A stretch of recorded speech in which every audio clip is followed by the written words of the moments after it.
confessionário estava especialmente silencioso naquela noite.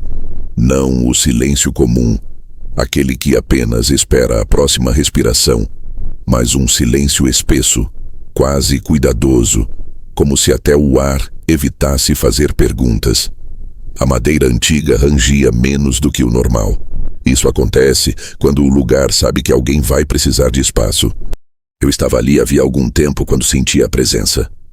Não ouvi passos. Não ouvi o ajoelhar. Apenas senti. Há almas que chegam assim, como quem não quer incomodar. A luz acima de mim tremulou uma única vez. Ignorei. Sempre ignoro.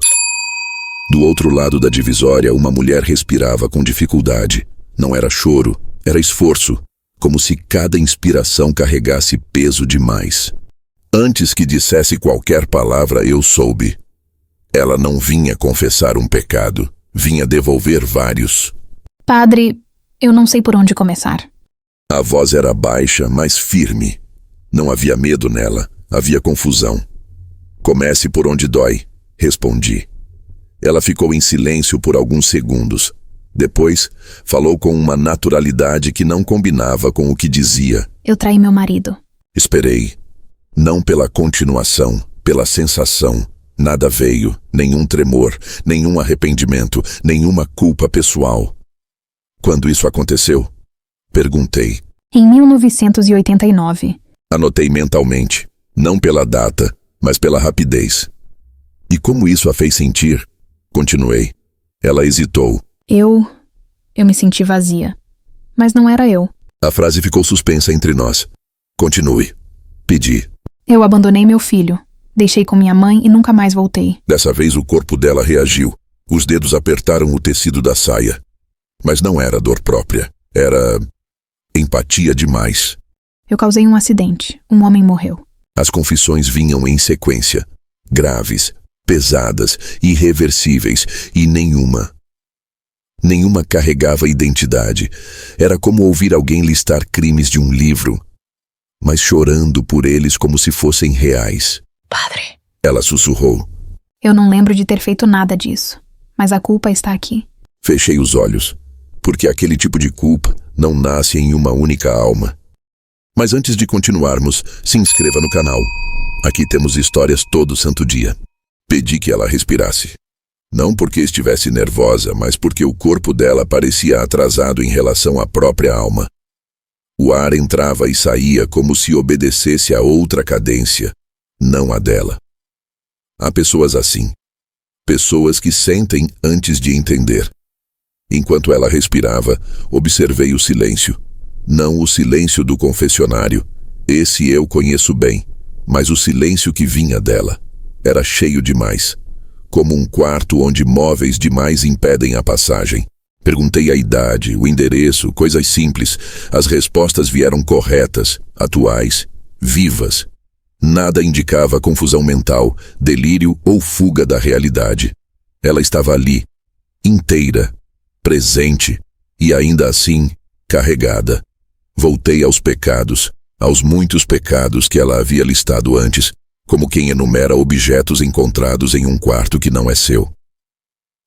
Disse a mim mesmo naquele instante que o problema não estava no conteúdo da confissão, mas na ausência de raiz. Culpa verdadeira costuma ter um ponto de origem, um instante, um rosto, um antes e um depois. Aquela culpa não tinha nada disso. Quando finalmente compreendi, foi pelo jeito como ela descreveu tudo. Não havia memória emocional. Não havia imagens próprias. Era como se ela tivesse aprendido aquelas dores por osmose, não por escolha. Foi então que ela mencionou a mudança. Um detalhe aparentemente banal. Um prédio antigo, reformado, bonito por fora, pesado por dentro. Um antigo hospital. Não disse isso com medo, disse com naturalidade, como se o lugar ainda estivesse funcionando dentro dela. Ali eu entendi. Aquela mulher não estava confessando o que havia feito. Estava confessando o que havia passado por ela. Há almas que não sabem fechar portas, e quando atravessam lugares que nunca aprenderam a se despedir, acabam levando consigo o que ficou para trás. Quando ela começou a falar do hospital, não precisei fazer muitas perguntas. O corpo dela fazia o trabalho. A respiração mudava. O ritmo da fala desacelerava, como se estivesse andando por corredores que só ela via. Hospitais guardam coisas demais. Não apenas corpos e decisões médicas, mas despedidas apressadas, culpas profissionais, promessas feitas em voz baixa. Há lugares assim. Eles não são maus. Apenas cheios demais para permanecerem silenciosos para sempre. Ela descreveu cheiros que não existiam mais, sensações sem causa aparente, uma certeza estranha de morte sem notícia. Não havia terror em sua voz. Havia convivência. Como se aquelas sensações fossem visitas antigas que nunca se anunciaram. O mais revelador não foi o que ela sentia, mas como sentia. Ela não dizia, isso aconteceu comigo. Dizia, isso está em mim. Há uma diferença enorme entre sofrer algo e servir de recipiente para aquilo. Quando perguntei se as confissões aliviavam, a resposta foi uma das mais honestas que já ouvi. Não aliviavam, organizavam. Aquela culpa não buscava perdão, buscava lugar. E ela, sem perceber, havia oferecido espaço. Há pessoas que nascem com o coração como casa aberta. Entram dores, histórias, ecos. E se ninguém ensina a fechar a porta, a casa vira depósito, não por maldade, por excesso de compaixão sem direção. Naquele momento, compreendi que o sofrimento dela não vinha de pecados alheios apenas, mas da falsa responsabilidade que assumira sem perceber. Ela acreditava que, se sentia, era porque devia carregar. E isso, meu filho, isso esgota até a alma mais forte. Não foi a primeira vez que vi algo assim. E talvez por isso eu não tenha sentido medo. Apenas respeito. No início do meu sacerdócio, antes de aprender que nem tudo se resolve com rituais, fui chamado a lugares cheios demais de passado. Conventos, hospitais, casas abandonadas. Em nenhum deles encontrei entidades, vozes ou ameaças. Encontrei algo mais difícil de lidar. Emoções sem destino. A culpa é persistente. Quando não encontra quem a reconheça, ela se espalha. Procura abrigo. E às vezes encontra pessoas como aquela mulher. Pessoas sensíveis demais para rejeitar o que não é delas. Ao dizer que aquelas culpas não lhe pertenciam, vi algo se quebrar. Não de forma violenta. Foi como ver alguém largar um peso que nem sabia que estava segurando com tanta força. O choro que veio não foi de libertação imediata, mas de cansaço profundo. O choro de quem carregou mais do que podia por tempo demais. Ela perguntou por que doía tanto, mesmo não sendo dela. A resposta era simples e dura, porque ela havia permitido que doesse. Não por escolha consciente, mas por ausência de limite. Ninguém lhe ensinou que empatia também precisa de fronteira. Quando ela perguntou quem ficaria com aquelas culpas se ela as soltasse, percebi o quanto havia se confundido com elas, como se abandoná-las fosse um ato de crueldade. Mas dor não precisa de guardião, precisa de reconhecimento. E isso, naquele momento, ela havia oferecido. Pedi que ela escolhesse apenas uma culpa, a mais pesada. Não para aprofundar o sofrimento, mas para observar o que aconteceria quando ela tentasse segurá-la sozinha, conscientemente. Ela escolheu a história do filho abandonado. Sempre escolhem essa. A culpa ligada ao abandono costuma ser a mais ruidosa. Mas quando pedi que se aproximasse dela, algo curioso aconteceu. A imagem se dissolveu. Ela não conseguia mais acessar detalhes. O nome desapareceu. O rosto também. O choro veio antes da compreensão. E ali estava a prova silenciosa.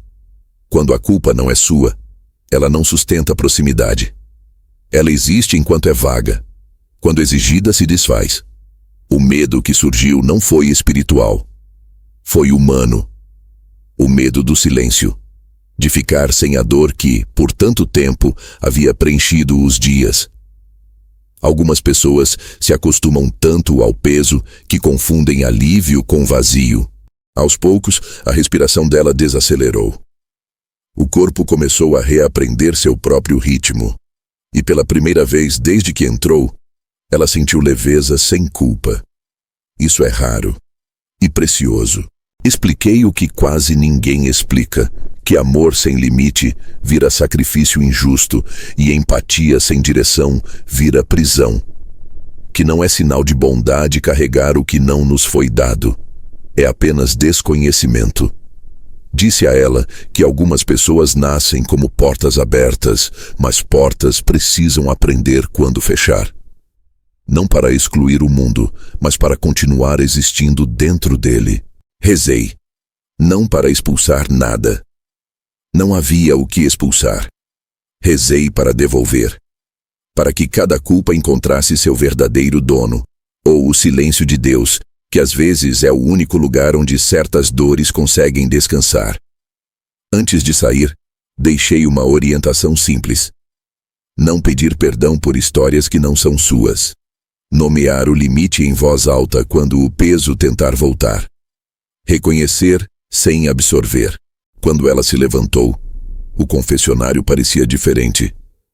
Não mais leve por ausência, mas por ordem. Como uma casa depois da arrumação correta. Algumas almas não estão perdidas, estão apenas abertas demais. E aprender a fechar também é um ato de fé. E se você sente culpa sem nome, dor sem lembrança, talvez não seja sua. Vá em paz. Deus não lhe pediu para carregar o mundo, apenas para caminhar nele inteiro.